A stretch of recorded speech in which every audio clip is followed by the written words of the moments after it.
నమస్తే, welcome to Andhraprabha.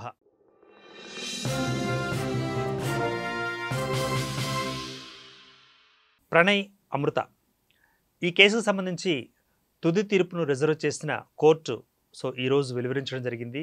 ఈ కేసులో నిందితులుగా ఉన్న, ముద్దాయిలుగా ఉన్న ఎవరైతే వ్యక్తులు ఉన్నారో వారిని A1, A2, A3లుగా ఇలా చేయడం. వారికి డెత్ సెంటెన్స్, అదేవిధంగా లైఫ్ సెంటెన్స్ ఇవి కూడా అన్నీ ఖరారు చేయడం కూడా జరిగిపోయినాయి. అయితే ఇందులో మానవీయ విలువలు ఎంతవరకు ఉన్నాయి, మానవీయ కోణం ఏం చెబుతోంది, మరి అదేవిధంగా మానవ బంధాలు, సంబంధాలు మరి శాశ్వతంగా ఉండాలి అంటే మరి చట్టం చేతుల్లోకి మనం వెళ్ళాలా, లేకపోతే చట్టం మన చేతుల్లో ఉంచుకోవాలా, ఎవరి చేతుల్లో ఎవరు ఉంటే బాగుంటుంది అన్న ఒక కోణం కూడా ఇటీవల కాలంలో బయటకు వస్తున్న పరిస్థితి. ఇదే అంశం మీద మనతో పాటు చర్చా కార్యక్రమంలో పాల్గొనేందుకు సిద్ధంగా ఉన్నారు డాక్టర్ సుభాషిణి గారు. వీరు అడ్వకేట్, సోషల్ యాక్టివిస్ట్. ముందుగా మనం వారిని ఇన్వైట్ చేస్తున్నాం. డాక్టర్ సుభాషిణి గారు, నమస్తే మా. నమస్కారం సార్. రైట్, అమృత ప్రణయ్కి సంబంధించిన కేసు మొత్తానికి ఒక ఫైనల్గా హీరింగ్ అనకూడదు కదా, ఫైనల్గా ఒక జడ్జిమెంట్ వచ్చేసింది.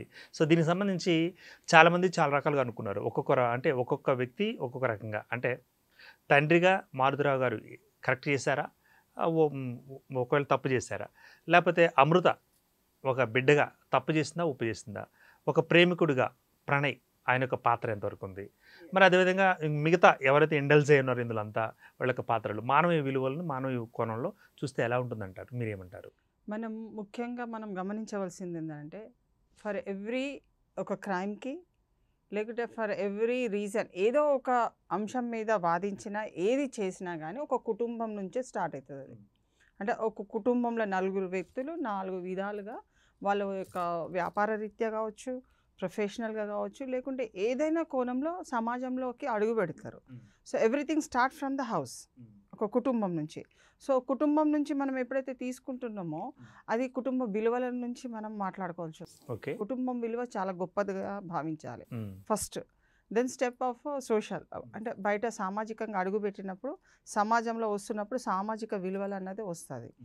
అప్పుడు ఓవరాల్గా మనము ఒక ప్రదేశం అంటే ఒక స్థితిగతులని, అంటే ఒక దేశ స్థితిగతులను తీసుకొని ప్రపంచం తీసుకున్నప్పుడు మానవ విలువలు అన్నది ఎక్కువ స్థాయిలో మనం ఆ దృష్టికోణం నుంచే చూడాలి. కుటుంబ స్థాయిలో వస్తే కుటుంబ విలువలు ఏం చెప్తుంది, నా పిల్లలు మంచిగా ఉండాలి, నా పిల్లలు ఎదగాలి, మంచి భవిష్యత్తు ఉండాలి, నిర్మాణం ఉండాలని ఒక తల్లిదండ్రుల ఆకాంక్ష. ఒక తండ్రి తరఫు నుంచి ఎప్పుడైతే మనం ఫస్ట్ ఒకవేళ చట్టాన్ని మనము దృష్టిలో తీసుకున్నప్పుడు చట్టం ఏం చెప్తుంది, 18 సంవత్సరాలు పైబడిన ఎవరైనా యువకులు కానీ యువకులు ఉంటే వాళ్లకు వాళ్ళ వ్యక్తిగత విషయం, వాళ్ళు పర్సనల్ లైఫ్, వాళ్ళకు స్వేచ్ఛ స్వాతంత్రం ఉంది, వాళ్ళు decision making they can do it. ఒక సిటిజన్గా వాళ్ళకు ఓటు హక్కు వస్తుంది. వాళ్ళు 18 సంవత్సరాల తర్వాత పెళ్లి చేసుకోవచ్చు. ఏ విధంగా కూడా వాళ్ళు ఈ సొసైటీని ఖరాబ్ చేసే వాళ్ళు కాదు అన్నట్టుగా ఒక భావన మనం ప్రకటిస్తున్నాము. అప్పుడు ఏమవుతుంది, ఇప్పుడు ఈమె 18 సంవత్సరాల పైబడిన మహిళ, ఆఫ్టర్ 18 ఆమె పెళ్లి చేసుకున్నది.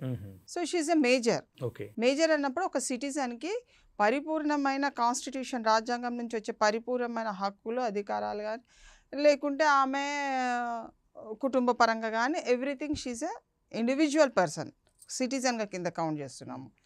చట్టం ఆమెకు అన్ని విధాలుగా రక్షణగా ఉంటుంది. అక్కడ వరకు ఆమె పాత్ర. ఎప్పుడైతే తండ్రి ఈ అమ్మాయి లవ్ చేసిందో నువ్వు వ్యతిరేకించు, కానీ at the same time respect her decision also. చనిపోవడం ఎవరైనా ఎప్పుడైనా చనిపోతారండి, దానికి పెద్దగా అంటే చాలా అంటే మానవుడు ఎప్పుడైతే అంటే పుట్టుక ఎప్పుడైతే ఉందో మరణం ఆల్రెడీ ఉన్నదన్నది అందరికీ తెలిసిన విషయమే. కాబట్టి పెద్దగా దాని గురించి ఆలోచించవలసిన అవసరం లేదు. అందులో ప్రేమికులు ప్రేమించిన వ్యక్తిని చేసుకోవాలి, చేసిన తర్వాత నేను చనిపోయినా పర్వాలేదు అన్న ఒక భావనకు వచ్చేస్తారు. ఆల్రెడీ వాళ్ళు ఒక డిసిషన్ మేకింగ్లో ఉంటారు. ఎందుకంటే అన్ని కోణాల నుంచి వాళ్ళు ఎదుర్కొంటున్న భావ ఉద్రేకమైన సంభాషణలు కానివ్వండి, లేకుంటే వాళ్ళని దహించవేసే అనేక అంశాలు వాళ్ళని నెట్టి పాడేస్తుంటాయి. వాటిని అన్నిటికీ తట్టుకుంటూ ముందటికి వెళ్ళడానికి వాళ్ళకి కొంచెం టైం పడుతుంది. అందులో ఇప్పుడు పరువు హత్యలు అన్నది ఒక కాన్సెప్ట్ని తీసుకుంటే, ఇప్పుడు క్రూరత్వమైన హృదయంతో ఒక కుటుంబ సభ్యులు రావాలా ఈ అంశాల పట్ల. వివాహం అనేది ఒక బంధం, అది అనుకోకుండా ఏర్పడే బంధాలే ప్రేమ బంధాలు. Even marriages, arrange marriages also అనుకోకుండా వచ్చిన బంధాలే. అవేం తెలుసుకొని బాగా పరిచయం ఉండి ఏదో అట్లా అయిపోయిన బంధాలు కాదు. అవి కూడా అనుకోకుండా వచ్చిన బంధాలే. కాబట్టి ఆ అనుకోకుండా వచ్చిన బంధాలనైనా ప్రేమ వివాహ బంధాలు కూడా అనుకోకుండా ఒక హృదయపూర్వకంగా వాళ్ళు ప్రేమ అన్న కాన్సెప్ట్‌ని తీసుకొని వెళ్తున్న డిఫరెంట్ అంశాలు. ఇవి 2 కూడా అరేంజ్ అండ్ ఇంటర్ కాస్ట్ అయినా, లవ్ మ్యారేజ్ ఏవైనా అనుకోండి. 2 కోణాలలో మనం చూసినట్టయితే ఇప్పుడు తండ్రి తెచ్చిన సంబంధాన్ని మనం చూసి పెళ్లి చేసుకుంటే మంచిగున్నదా అంటే అట్లా కూడా అంటే అవసరం లేదు. సో ఆ కోణంలో చూసిన సక్సెస్ రేట్ గురించి. So why father or parents against the policy of love marriage అన్నది ఒక అంశం తీసుకున్నట్టయితే, వాళ్ళు అంటే మమ్మల్ని ఏదో విలువ తక్కువ చేసి ఆ అబ్బాయిని పెళ్లి చేసుకున్నది. ఎందుకంటే అక్కడ కులాంతర వివాహం అన్నది తీసుకొచ్చారు. అది ఇప్పటిది కూడా కాదు కదా, ఎప్పటి నుంచో ఉంది కదా, రాజుల కాలం నుంచి వేసుకోండి, ఎన్నో యుగాల నుంచి కూడా రాజ్యాలు కూడా కూలిపోయినాయి. సో ఆ అబ్బాయి ఎడ్యుకేషన్ వచ్చినప్పుడు కులం అనేది మనకు పక్కకు పోతుంది. ఎప్పుడైనా కానీ ఎడ్యుకేషన్కి value when you are giving, that is what the education సిస్టమే అది కదా. మనం ఎందుకు బాగా చదువుకోమంటున్నామో లోక జ్ఞానం తెలుసుకోవడానికే ఎడ్యుకేషన్ సిస్టమ్ని. అబ్బాయి బాగా చదువుకున్నాడు కదా, పని చేస్తున్నాడు, ఇన్కమ్ సోర్స్ ఉంది. ఈ అమ్మాయి కూడా అంత ఎడ్యుకేషన్ ఉంది.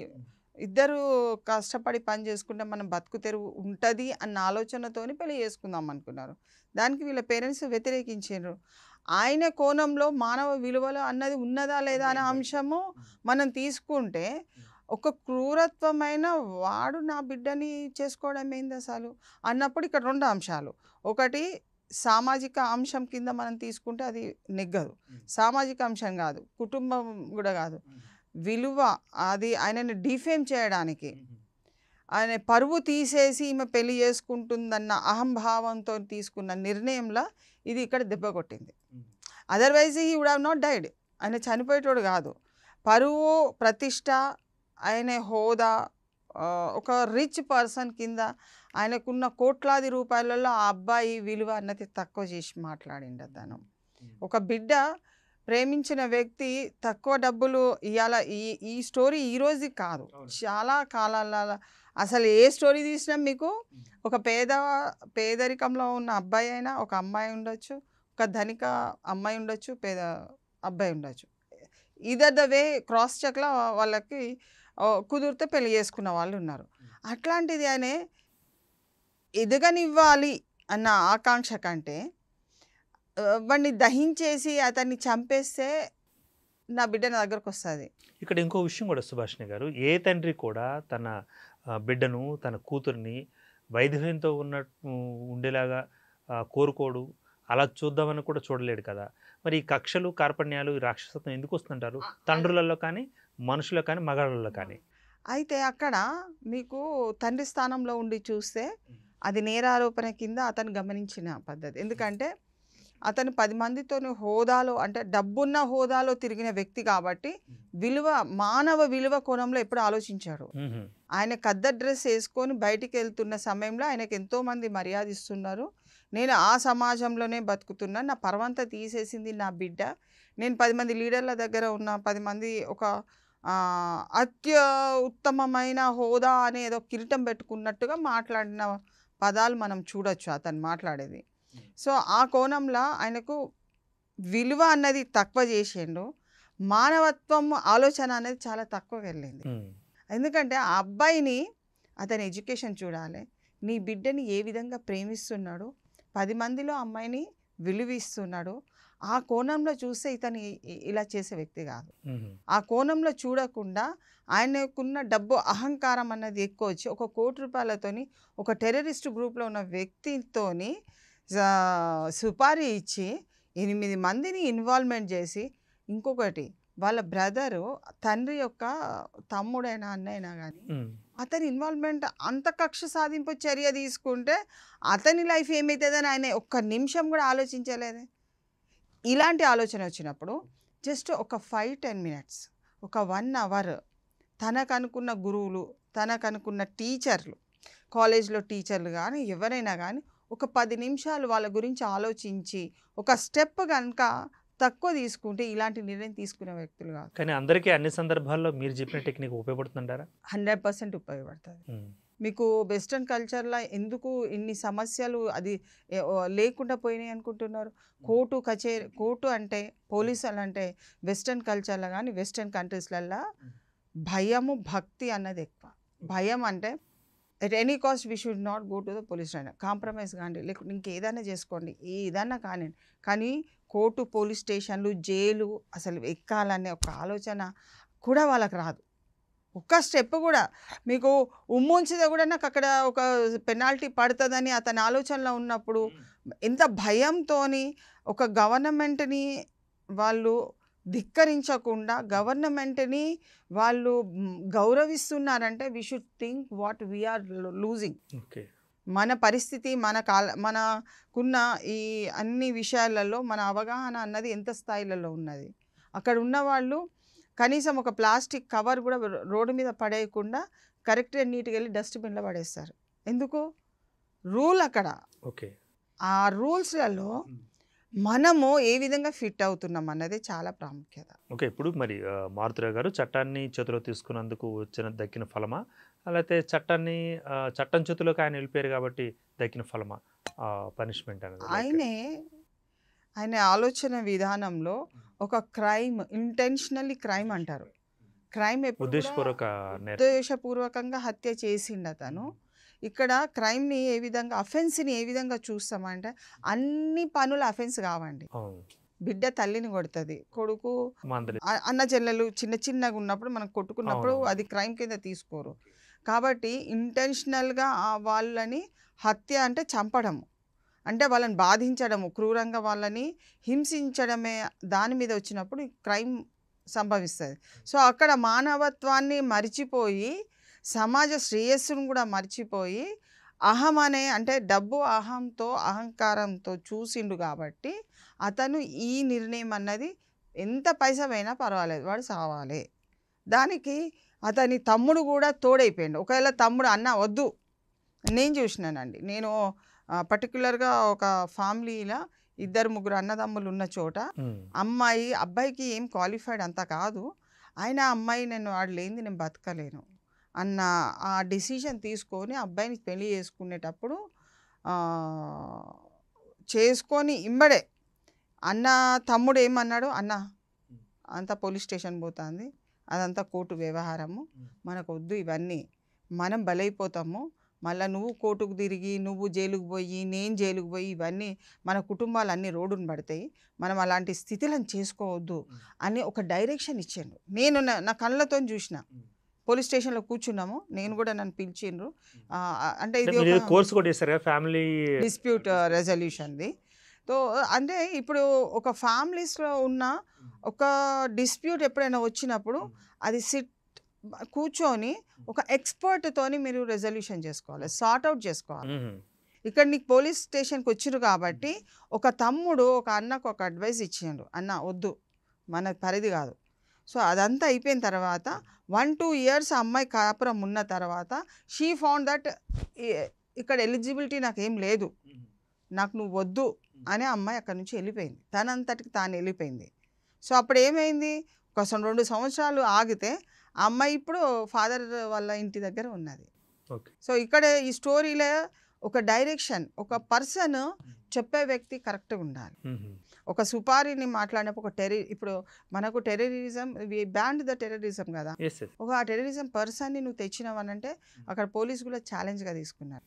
అరే ఒక 1600 పేజీల ఒక ఇన్వెస్టిగేషన్ రిపోర్ట్లో ప్రతి అంశాన్ని కులంకుశంగా రాసి దాన్ని మళ్ళీ ఇన్వెస్టిగేషన్లో అన్ని విషయాలు అతకాలని లేదండి, కానీ ఇందులో ప్రతి విషయానికి ఒక ఇంటర్లింక్డ్ డాక్యుమెంటేషన్ చాలా విధాలుగా, ప్రైమరీ డాక్యుమెంటేషన్, సెకండరీ డాక్యుమెంటేషన్ చాలా విధాలుగా, మన సర్కమ్స్టెన్షియల్ ఎవిడెన్స్ కూడా, మళ్ళీ దీనికి కావాల్సిన అంటే సైబర్ దాంట్లో ఏమన్నా ఫోన్స్ కానీ ట్రాపింగ్ కానీ ఏం చేసిండ్రు, ఎట్లా వీళ్ళు రెక్కి వేసి దాన్ని పట్టుకున్నారు ఏంటిది, ఆ అంశాలన్నీ కూడా చాలా విధాలుగా ఒక స్కోప్ ఉండి చేశాను.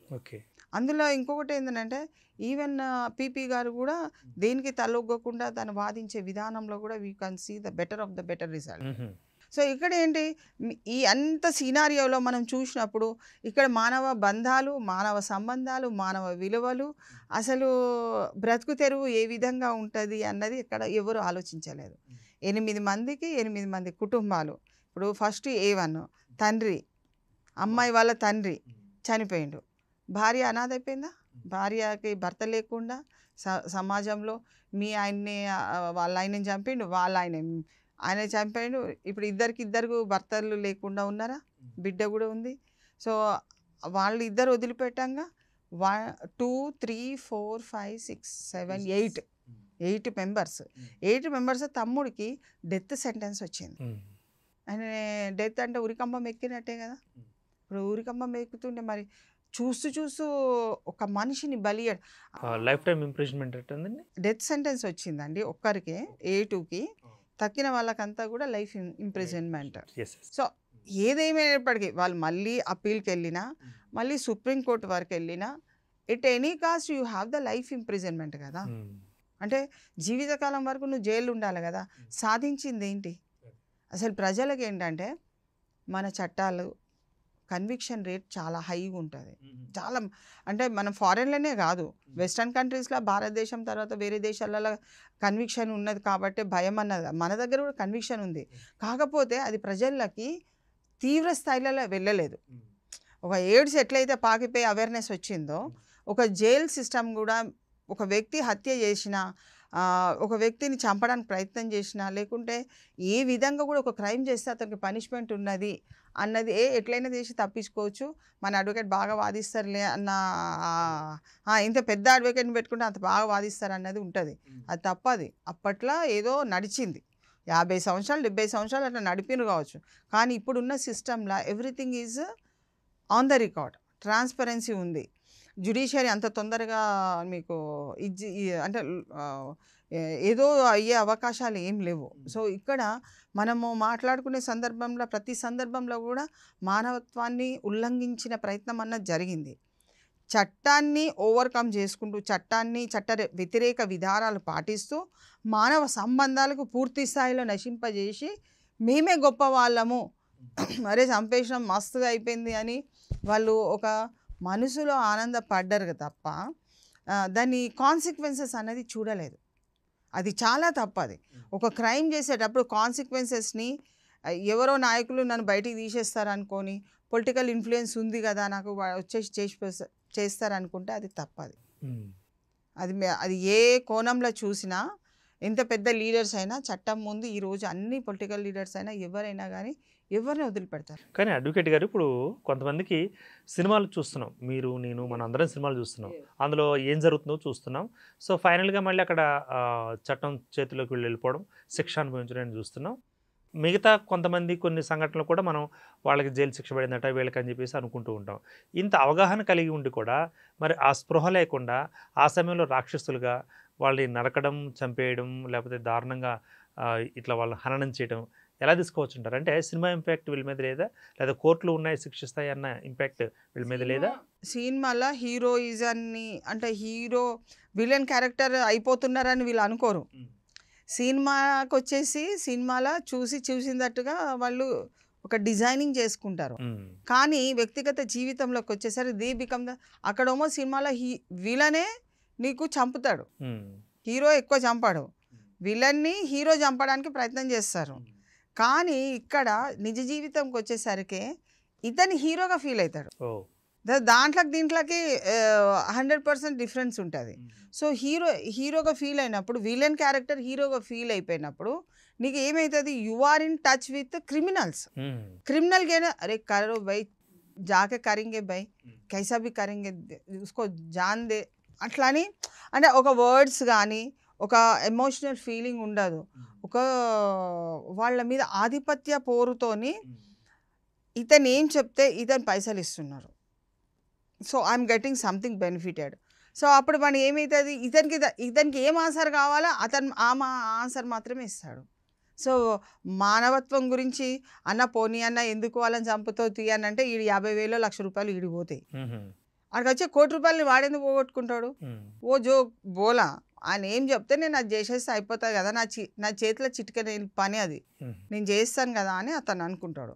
సో మాట్లాడే వ్యక్తి అప్రోచింగ్ ఎవరిని అవుతుండు, ఒక క్రిమినల్ యాక్టివిటీ చేసిన పనిని.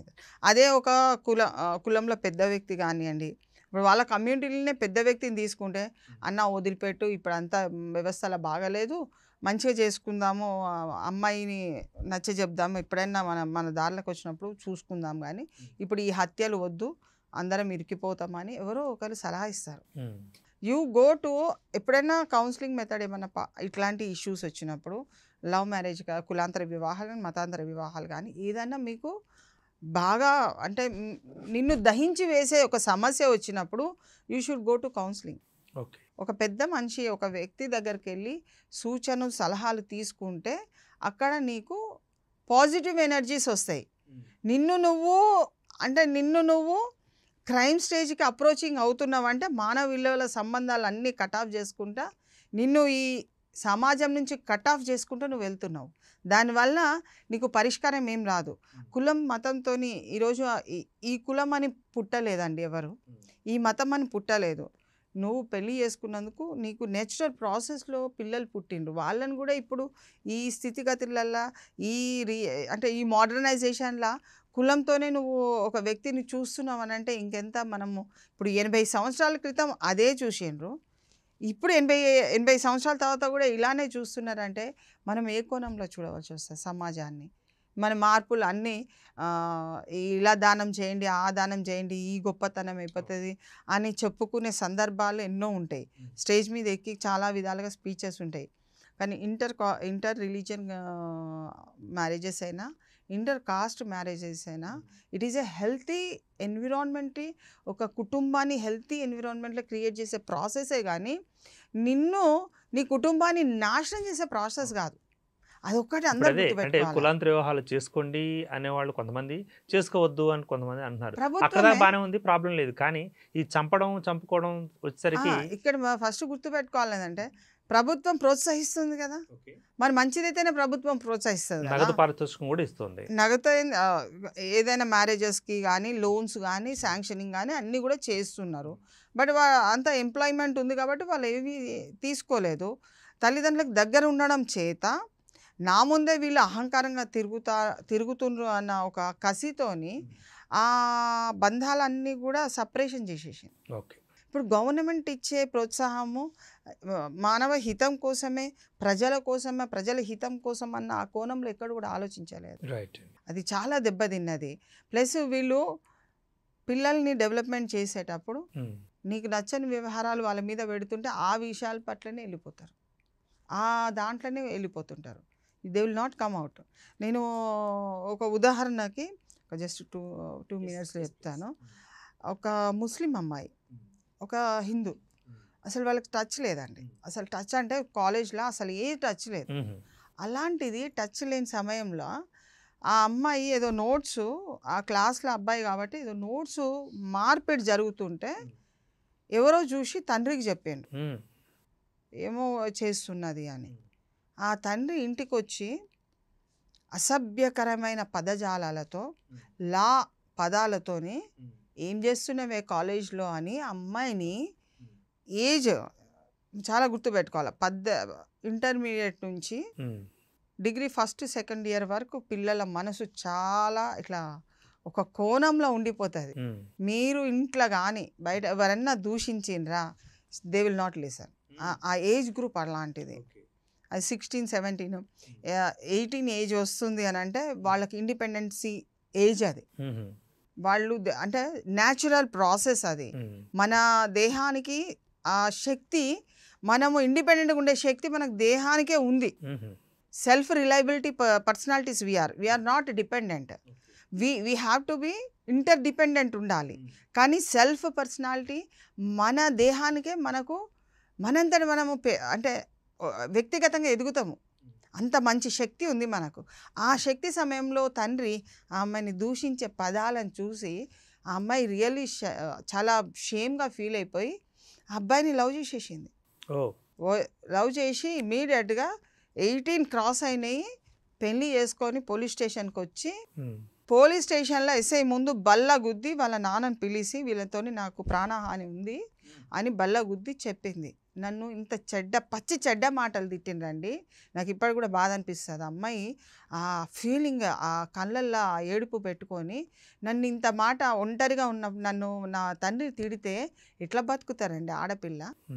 నాకొద్దు నా తండ్రి అని పక్కకు పడేసి అబ్బాయి చేయి పట్టుకొని మొన్న after a period of 20 years మొన్న నాకు ఫోన్ చేసిన ఆమె ఫోన్ చేసి, మా బాబు ఇంజనీరింగ్ చేస్తున్నాడండి, పలానా కాలేజ్లో చేస్తున్నారు, మీ బ్లెస్సింగ్స్ మాకు చాలా ఉన్నాయి, మా తండ్రిని నేను చూసుకుంటున్నా, మా తల్లిని కూడా నేను చూసుకుంటున్నా, కాస్ట్తో సంబంధం లేదండి. అప్పుడు ఆ అమ్మాయి ఆ రోజు అంత వ్యతిరేకించిన అమ్మాయి ఈరోజు 20 సంవత్సరాల తర్వాత I'm seeing that love and affection for his father.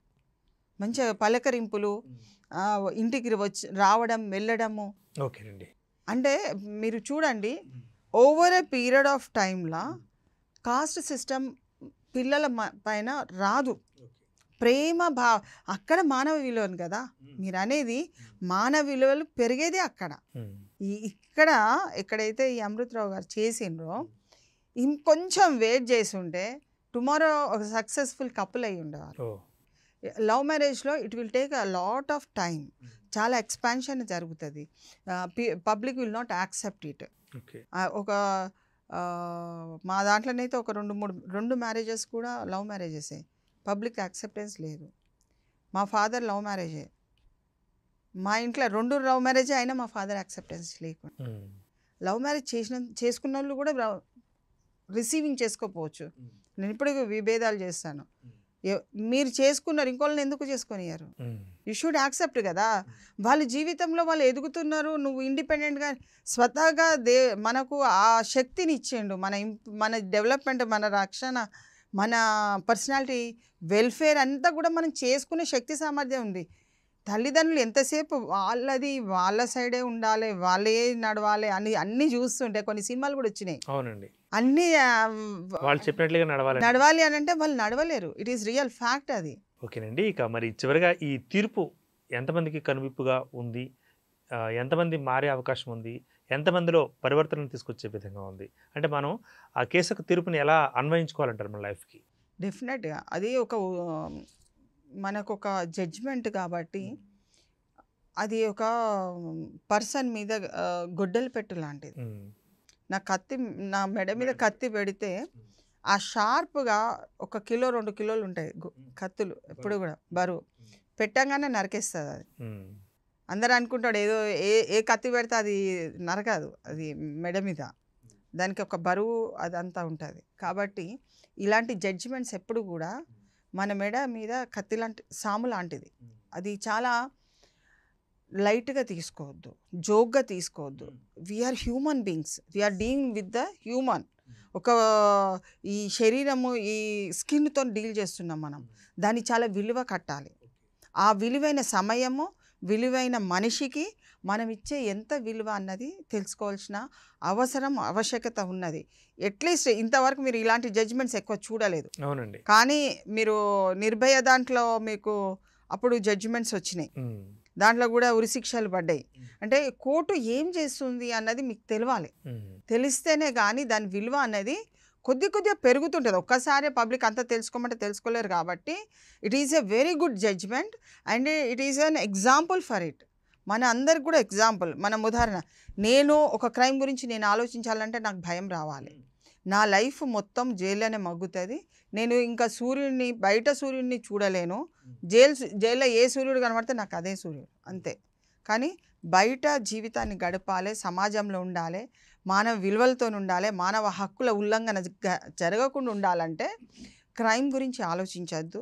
మనుషుల యొక్క మానవత్వంతో వాళ్ళ ఒక రక్షణార్థనకై, వాళ్ళ మంచితనం గురించి, దేశ భవిష్యత్తు గురించి మాట్లాడే ఆ ఆలోచన కలిగించుకుంటే చట్టాన్ని వ్యతిరేకం చెయ్యొద్దు, వ్యతిరేక విధానాలు తలపెట్టద్దు అని ఈ యొక్క ఎగ్జాంపుల్, ఈ జడ్జిమెంట్ ప్రతి ఒక్కరికి కూడా ఒక కనువిప్పు కలుగుతుందని డెఫినెట్గా ఒక ఆలోచన ఉంది. రైట్ అండి, థ్యాంక్స్ ఫర్ ది పార్టిసిపేషన్ అండి డాక్టర్ సుభాషిణి గారు. Thank you very much. Doctor Subhashini గారు వీరు అడ్వకేట్గా ఉన్నారు, అదేవిధంగా మరి సోషల్ యాక్టివిస్ట్గా ఉన్నారు, మరి కొన్ని కేసులకు సంబంధించిన తీర్పులు అనేవి మనం శిరోధార్యంగా తీసుకోవాల్సింది. వాటిని స్మృతిగా తీసుకొని సో భవిష్యత్తులో ఈ తప్పులు చేస్తే ఈ విధంగా శిక్షలు పడతాయి అన్న విధానాన్ని అలవర్చుకోవాలి. అదేవిధంగా తప్పుడు ప్రవర్తనను పక్కన పెట్టి సత్ప్రవర్తన మాత్రమే ముందుకు తీసుకెళ్లే విధంగా ప్రతి ఒక్క పౌరుడు వెళ్తే సో ఈ యొక్క ప్రపంచం, ఈ యొక్క సమాజం మొత్తం అందరం కూడా మారే అవకాశం ఉంటుంది. సో ఈ నరకడాలు లేకపోతే చంపుకోవడాలు ఇవన్నీ లేకుండా ఉండేలాగా మరి ఒక సమాజం కూడా ఏర్పడాలి. ఆ ఏర్పడే సమాజానికి న్యాయ వ్యవస్థ తన వంతు కృషి చేస్తోంది. Keep watching for more videos. Andhraprabha.